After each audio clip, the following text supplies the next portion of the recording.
오늘의 황녀 사연은요, 올케의 뻔뻔한 행동에 눈이 돌아간 어느 한 여성분의 사연입니다. 사연 읽기 전에 구독과 좋아요, 많은 공유 부탁드릴게요. 저는 결혼한 지 2년 조금 넘은 여자입니다. 결혼을 조금 늦은 나이에 하게 되었고, 현재 남편은 제가 다니고 있는 직장 거래처에서 만나게 된 남자입니다.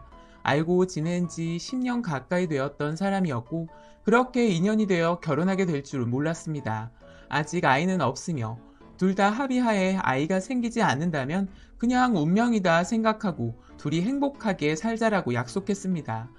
저희 부부는 사실 아직 신혼이고 큰 문제 없으며 잘 살고 있습니다. 그런데 얼마 전 저희 오빠 부부인 올케와 큰 싸움이 났었고 집안이 발칵 뒤집어지는 사건이 일어나고 말았습니다. 바로 올케라는 여자가 저희 친정 오빠를 두고 바람을 핀 것입니다. 눈이 뒤집힐 일이 벌어지고 만 것입니다. 여기서 저희 친정 오빠를 말씀드리자면 청각에 문제가 있습니다.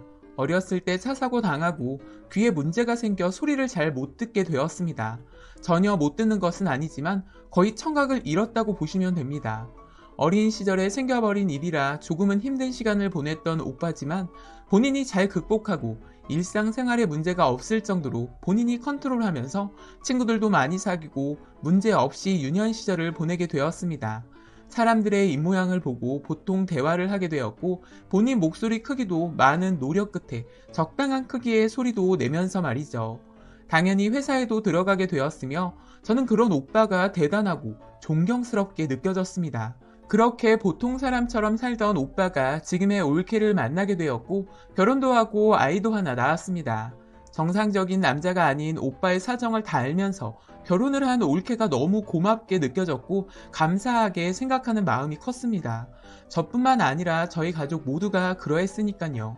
그러나 결혼하고 친정 엄마와 함께 살던 오빠와 올케가 조금씩 문제가 있게 되었는데 결국 고부 갈등이 문제가 되었던 것이었습니다.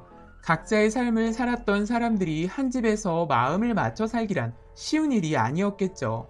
그렇게 점점 심해져 가는 고부 갈등이 결국 극에 달하게 되었고 친정 엄마와 올케가 크게 싸우고 나서 분가를 하게 되면서 지금까지 따로 살고 있습니다. 중간에 끼어 어찌할지 모르는 오빠를 보며 저도 많이 말려보았지만 답이 없더라고요. 저도 그래서 분가를 하는 것이 맞는 것 같다라고 생각했고 그렇게 갈라서고 나서야 집안이 잠잠해지기 시작했습니다. 저는 그때 당시 지방으로 내려와 파견 근무를 하고 있었기 때문에 멀리서 답답하기만 했었지요. 현재는 서울 근방에 신혼집을 마련했고요. 오빠네 집도 저희 집에서 차로 10분 정도의 거리에 있고 친정 엄마만 서울 쪽에 사시는데 거리가 1시간 정도 걸리는 것 같아요. 엄마도 이제 나이가 드시고 전차 힘도 없어지셨기 때문에 저희들만 잘 살면 더는 바랄 게 없다고 하시고요. 올케와 친정 엄마가 사이가 그닥 좋지 않기 때문에 오빠만 엄마한테 자주 가는 편이고 올케는 명절이나 생신 외에는 잘 가지 않습니다. 저도 그런 모습 보면 마음에 들지 않을 때도 있습니다. 나이 든 어른인데 이렇게까지 아직 마음에 응어리가 남아있나 싶습니다. 그래도 저희 오빠와 잘 살아주니 저는 아랫사람 입장으로 뭐라고 따지고 묻기도 애매한 상황이라 지켜만 봐왔습니다.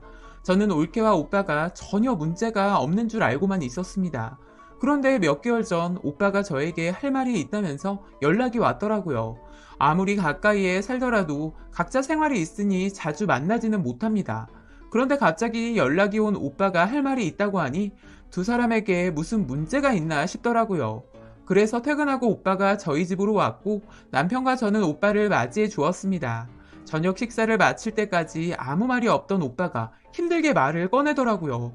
확실하지는 않지만 올케가 뭔가 본인한테 숨기는 것이 있는 것 같다고요. 그게 도대체 무슨 소리인가 싶었습니다. 그래서 뭘 숨기는 거 같냐고 묻자 굉장히 힘들게 말을 하는 오빠의 모습이 생각이 나네요. 왠지 올케에게 다른 사람이 있는 것 같고 누군가와 연락을 주고받는 것 같다고요. 그런데 확실한 증거도 없고 그냥 그렇게 느껴진다고요. 저는 순간 오빠가 나이도 들면서 괜히 그런 생각이 드는 것이 아닌가 싶었습니다. 그래서 이것저것 물어봤는데 크게 올케에게 의심 갈 만한 것들이 없어 보였습니다. 사실 올케는 아이 낳고 집안일만 했지 사회생활을 오빠와 결혼하고 나서부터는 일절하지 않았습니다. 특히 오빠가 완강히 반대를 했었고요. 오빠가 어렸을 때 차 사고가 났었던 것 때문에 더욱 그랬던 것 같아요. 일찍이 아빠가 돌아가시고 엄마가 저희 남매 힘들게 길러오셨거든요. 일을 나가야 하는 엄마가 오빠를 잘 돌보기란 쉬운 일이 아니셨고요. 그렇게 오빠는 엄마가 일 나가시고 차에 치여 사고가 났었거든요. 엄마를 원망한 적은 없었던 오빠지만 그래도 본인 자식을 그런 일이 절대 일어나서는 안 된다는 생각을 많이 가지고 있었기 때문에 집에서 아이를 잘 돌보길 원했었고, 그래서 올케는 집에서 살림만 하길 바랬던 것 같아요. 올케도 오빠의 말에 모두 동의했었고요. 그렇게 올케는 집안 살림하고 오빠도 열심히 가정을 위해 일해왔고요. 지금 조카는 군대에 가 있습니다. 그렇게 조카가 군대에 가게 되면서 올케는 오빠가 아는 친구 소개로 일을 시작하게 되었는데, 처음에는 오빠가 반대를 했었지만 애도 다 크고 집에만 있기 그런 올케가 본인도 이제 일을 하는 게 좋을 것 같다고 했고, 오빠도 나중에는 올케 의견에 따랐고요.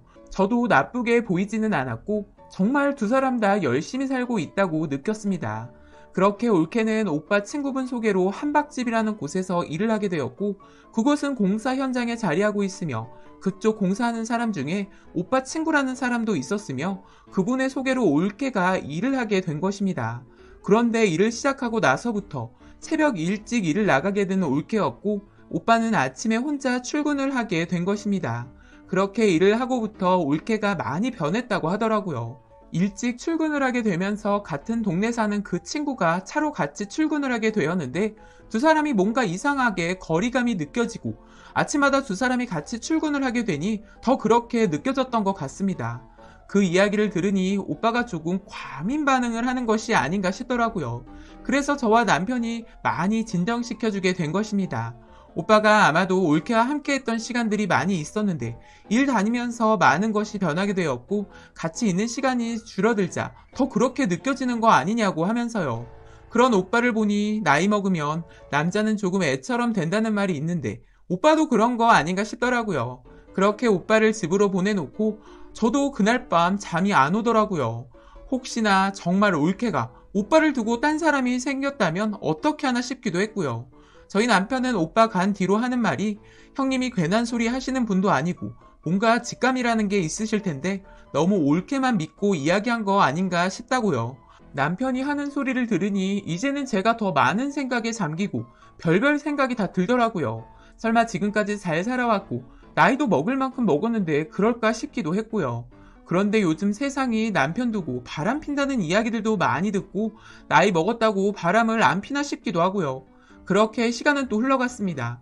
그런데 어느 날 오빠가 오랜만에 주말을 같이 보내자면서 본인 집으로 와서 해산물이나 사서 다 같이 한잔 하자고 하더라고요. 남편과 저도 그닥 할 일이 없었기에 알겠다고 했습니다. 다행히 네 사람 다 쉬는 날이었고요. 그렇게 새벽에 남편과 오빠는 수산시장에 가서 이것저것 싸게 사왔더라고요. 회, 새우, 게, 홍합 등등 각자 좋아하는 거 알차게 사왔더라고요. 네 사람 다 해산물 좋아하기에 신이 났습니다. 그렇게 저희 넷은 같이 즐거운 시간을 보내려고 일찍부터 달리기 시작했습니다. 그런데 한참 먹고 있는 와중에 올케 일 소개해준 오빠 친구분에게 연락이 왔고 같이 합석을 하게 되었습니다. 그분은 부인이랑 이혼한 지 꽤 된 분이어서 혼자 오셨더라고요.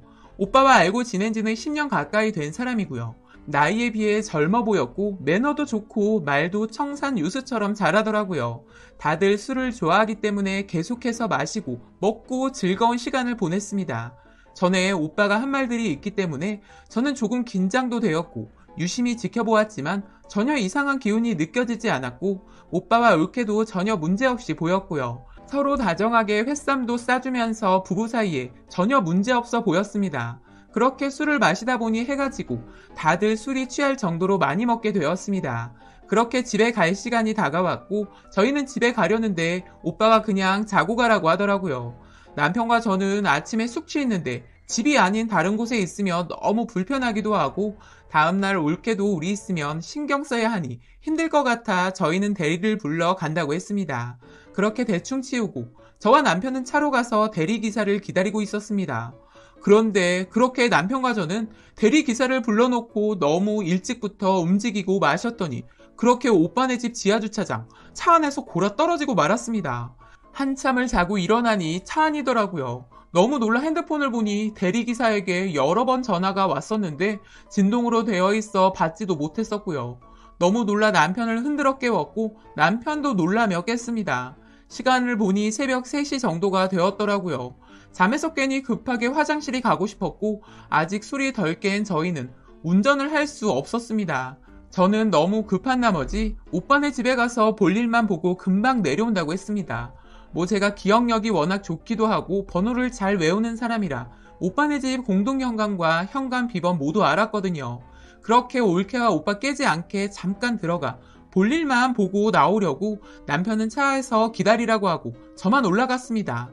그렇게 벨을 누르지 않고 현관 비번을 눌러 들어가 중문을 살며시 여니 불이 다 꺼져 있더라고요.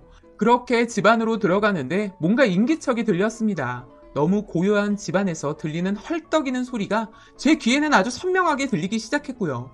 뭔가 기분이 묘하더라고요. 그렇게 거실 쪽에 서서 소리를 가만히 듣고 있는데 어둡지만 거실 쪽을 보니 소파 위에서 누군가 자고 있더라고요. 저는 가까이 다가가 자세히 보니 저희 친정 오빠더라고요. 술이 많이 취했는지 정신없이 자고 있고 그 의문의 소리는 안방 쪽에서 들리고 있었습니다. 저는 순간 방에서 새어나오는 소리가 무슨 소리인지 짐작이 가게 되었고 바로 남편에게 문자를 보내 당장 올라오라고 했습니다. 그 후 저는 살며시 나오는 불빛을 따라 조용히 까치발로 안방 쪽으로 다가갔고 차마 보면 안 될 광경을 보고 말았습니다. 세상에, 안방 침대에 떡하니 올케와 그 오빠 친구라는 사람이 그 짓을 하고 있더라고요. 제 눈을 의심 안 할 수가 없었고 저는 순간 너무 놀랐지만 참을 수가 없었습니다.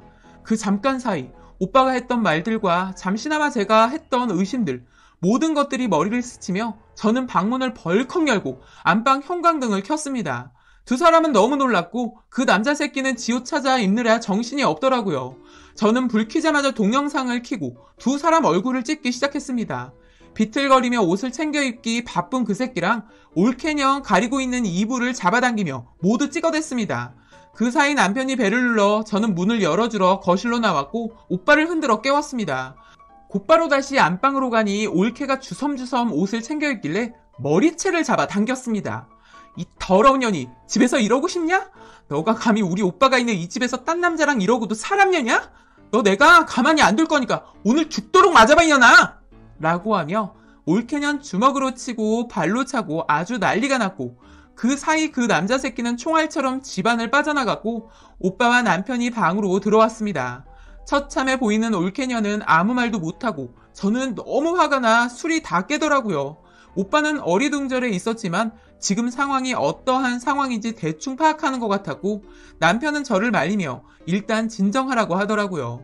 올케년이 어떤 변명을 하나 들어보니 처음에는 실수로 시작된 일이었는데 이미 너무 와버린 상황이었다면서 본인의 실수 다 인정한다고 하더라고요. 그동안 오빠 집에 있는데 이런 적이 얼마나 되냐고 물어보니 기가 막히게 한두 번이 아니었습니다. 오빠가 귀가 안 들리는 거 이용해서 둘이 새벽마다 이런 짓을 벌였더라고요. 오빠는 너무 충격을 받았는지 말까지 더듬거리며 말하길래 일단 오빠는 저희 집으로 데리고 왔고 그 후로 올케년은 오빠에게 용서를 빌고 있는 상황입니다. 절대로 이 가정을 깨고 싶지도 않고 우리에게는 아들도 있으니 이혼은 절대 하지 말자고요. 저는 뭔 개소린가 하고 있나 싶었는데 오빠도 올케 말에 조금 흔들리는 것 같아 보이더라고요. 저는 화가 나 오빠에게 바보 같은 행동 하지 말라고 하고 있지만 오빠가 어떠한 결정을 내릴지 아직 잘 모르겠습니다. 저는 두 번 다시 그년 얼굴 보고 싶지도 않고 절대 씻을 수 없는 더러운 꼴을 제 두 눈으로 봤기 때문에 그 일이 평생 잊혀지지 않을 것 같습니다. 오빠 생각하면 정말 악이 받쳐 올라오네요. 내 주변에 이러한 일이 일어나다니 생각만 해도 더럽습니다. 친정 엄마에게는 놀라실까봐 말도 못했습니다. 그런 짓 하고 다니면서 저희 엄마에게는 그렇게 싸가지 없이 행동하면서 지가 뭐라도 되는 것처럼 모가지 빳빳하게 세우고 다녔던 올케년 생각하면 더 뒤지게 패주고 싶은 심정입니다. 결국 판단은 친정 오빠 몫이겠지만 저는 올케년 얼굴 다시는 보고 싶지 않습니다. 라고 사연 올려주셨습니다. 오늘의 사연 여기까지였고요. 많은 공유와 여러분들의 생각이나 느낀 점이 있다면 댓글로 표현해 보시기 바랍니다.